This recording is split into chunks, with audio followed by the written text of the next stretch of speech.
through how we see the metaverse and what it really maybe demystify some of it. Many of us hear it as Web3 metaverse. We think all of this is effectively the same, and how I guess the future, a sneak glimpse of what the future looks like. Yeah.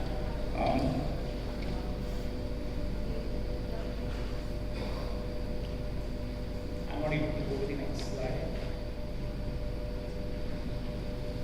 Yeah. See, I think technology has always been with us in some form or shape. Obviously, I mean, starting with the telephone, and that was the only mode of communication. We had computers, obviously, in the 90s, I think, and let's say when I started working, I still remember, I worked for other CPG companies. And we had to actually ask for schemes, literally like, let's say a few years before that, where Calcutta branch used to communicate with the center, through Indian letters and get back replies and approvals. I mean, this was not far too long ago, right? I mean, this was literally the early 90s. Since then, obviously, we've, adopted email across our work and life. And email started, obviously, becoming much bigger on the mobile, and I remember the first time when all of us, used mobiles, used devices like BlackBerry. It was a godsend, where you could obviously carry a mail with you, respond to it, reply to it. So in some sense, technology obviously is not going to stop where it is. There's going to be continuous evolution, and really, metaverse is really what we think is the next phase of the internet. So if you really look at it, the first phase of the internet was when we all went to, I would say, x.com or y.com on websites, largely through our personal computers. The second phase of the internet, and I think that time it was really about information, if I can use that word, as the first phase. The second phase of the internet really took off when mobile came into our lives, where I think outside of information, we were able to interact, with each other, message each other, and obviously platforms like Google, Meta, WhatsApp, etc. You started socially engaging with each other, both at a personal level as with businesses. I think metaverse is going to be all about immersiveness. So what is the metaverse? It's really going to magnify, I guess, where technology is today. Obviously, which, as I said, moved from really basic communication to more evolved communication to possibly very immersive communication. So whether you can call it Web3 because Web 1 was the computer, Web 2 is mobile, and in some sense Web 3 is really the 3D space.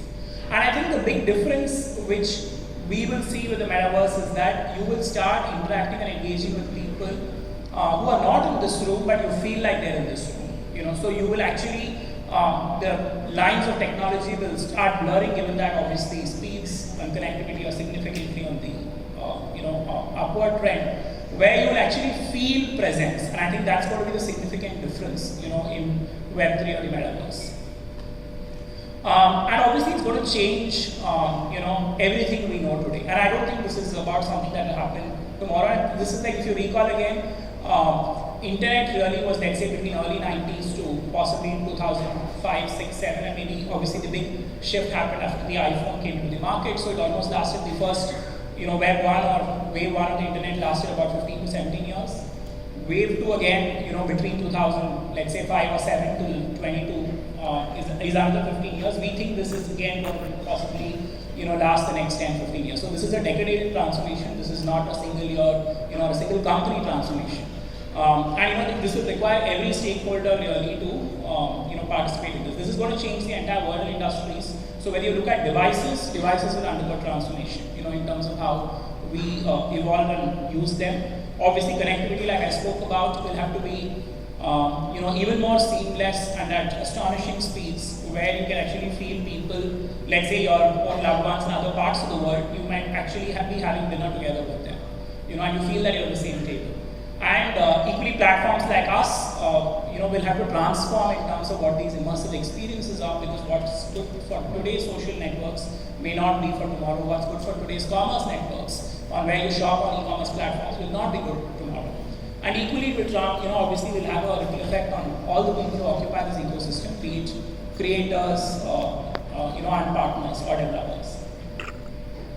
So, like basically, for example, you can see this. These are some of the, today you shop like this, and you can consume at lower speeds. But imagine tomorrow, like where the shoe, you're on your computer and you feel that the shoe is right next to you.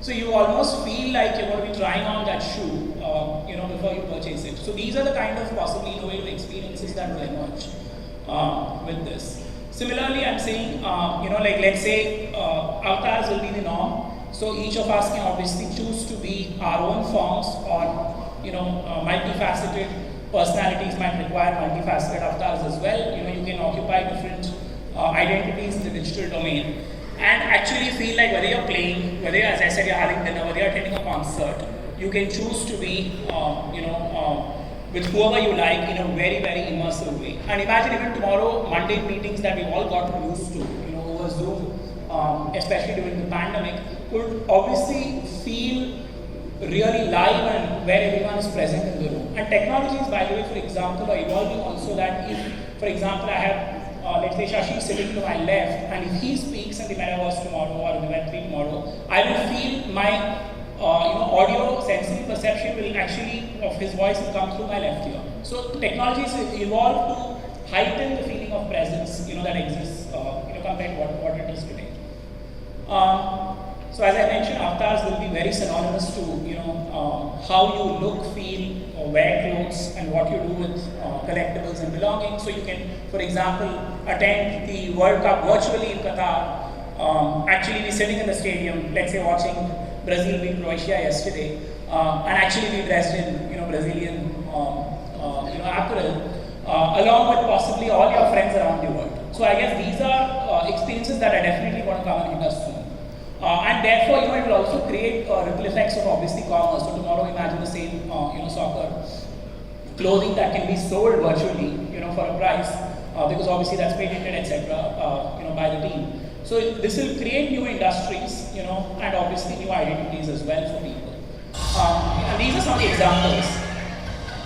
So let's say there's a live concert, you actually feel you're at that concert, and of course this is a rendition today with technologies available, but imagine tomorrow you're attending a Brian Adams concert or a Taylor Swift concert, whichever part of the world you feel you're at one with them. So I guess, and this can have a ripple effect on business as well. So tomorrow, for example, like all of us in the FMCG space have done events, be it Fashion Week or Glamour Awards or Style Awards or equally our own dealer conferences. You can actually scale this to any order and magnitude that you choose to. The second one is gaming. So gaming, for example, again will become more real, and presence again is the key highlight here. So where you can actually be playing a game of TT or soccer with anyone in the world for your entertainment play, or game of cards, sitting with people from the confines of your room. So again, this has huge implications for industries, or even brands, which have let's say youth or games as one of their activation programs. Shopping. So you can imagine today we look at a small icon, which I think everyone has standardized to this size and pixels on Amazon or Flipkart. We have shoots. This will completely transform how you purchase. So whether it's paintings, whether it is clothing, whether it's shoes, as I mentioned in the earlier example, these can be larger than life on how you bring these products alive for consumers. And by the way, many of this butterfly effect is already live as we speak. So many of these technologies are available today, which brands are already tapping into. This is not some, futuristic, Ready Player One movie. Work. So again, I think, the whole future of work, I think, we know a lot of youngsters may not want to come back to work even permanently, or have found their own ways around work in terms of how they want to decide, really like their own freedom on when they want to go to work and when they won't. But I think you can create simulated experiences where work obviously looks far more interesting, and where you build more deeper connections through technology. So you feel whether it's conference rooms, whether it is cascades, whether it's, imagine again, one of the problems that all of us have had. We launch a new product, a soap or a shampoo or a food product. We can't go to so many cities and check out market visits. But you can actually bring all of them to your, to your conference room, where you can virtually be in 10 cities at the same time, between morning and evening. So I think the impact of, what technology can do will dramatically change not just marketing and communication, but also how businesses run. And more importantly, education. I think all of us have grown up just learning, let's say, for example, this example about planets. Tomorrow you can actually, I would say, touch, feel, understand far more on the rings of Saturn, or distances between each planet and their own molecules, etc., in terms of what each one is made of, in terms of gases, etc. So I think this revolutionized education, not just in terms of its, because I'm sure people retain what they see. In fact, there are experiments which have already happened in other parts of the world where surgeons are being trained using VR devices, and there's another, and we all understand, let's say, consumer testing here. So there's one group which was trained on surgeries with using a demo like this, and then asked to operate on, let's say, artificial bodies. And the other group, which was just given the book, no prizes for guessing, that the immersive experience scored way higher on accuracy and speed. So clearly, I think obviously immersiveness is is going to revolutionize whether it's education, health, and many other things that I guess in some sense life around us. Yeah, so I think in summary, I think the metaverse is nothing but a shift really from information and text to the era of photos, which we've all obviously seen and shared over devices, to video, which is as we speak here, to really a 3D magnification of immersive experiences. And like if I look back, and everywhere I go, this question is asked, that is Meta the metaverse? Of course not. I think we just chose, we are a family of apps, as Facebook, Instagram, and WhatsApp, and we obviously want to evolve as a company in the direction that the internet is evolving to. So what we believe is that, for example, whether it's communities, creators, or commerce, each of this is our focus area, and all these three, in the new ways of social, new ways people will try and, obviously work through the internet, or new ways that they will shop and, buy things, is something that is here to stay. And equally, our role, therefore, is to build the platforms, build creative tools, working alongside each of you, and obviously continue to stay ahead on technology. And as you can see, every part of this is continuing to evolve, right? So I'm saying, like if you look back at our own lives, we initially, as I said, sent emails, maybe just shared stuff on photos, etc. on feed. Today, people are obviously moving into short form video and, much more, let's say more attention grabbing but shorter content. And equally, people are evolving. I'm saying, so whether they start using effects and other tools like AR, which are already available, whether it's brands or businesses, everyone around us is evolving. And so clearly, for example, one of, let's say, the most heritage iconic brands, even Wendy's, today has a metaverse version of their stores. So which tells you that brands like Wendy's, brands like Hilton, have all embraced this for different parts of their business. And equally, therefore, the only message I think, which I'm sure we will also address in this panel is how are we going to, as an industry, especially with the FMCG industry, evolve our storytelling? Because audiences, technologies are evolving, and therefore, I think the need of the hour is to obviously start figuring out how we, engage with, tomorrow's audiences.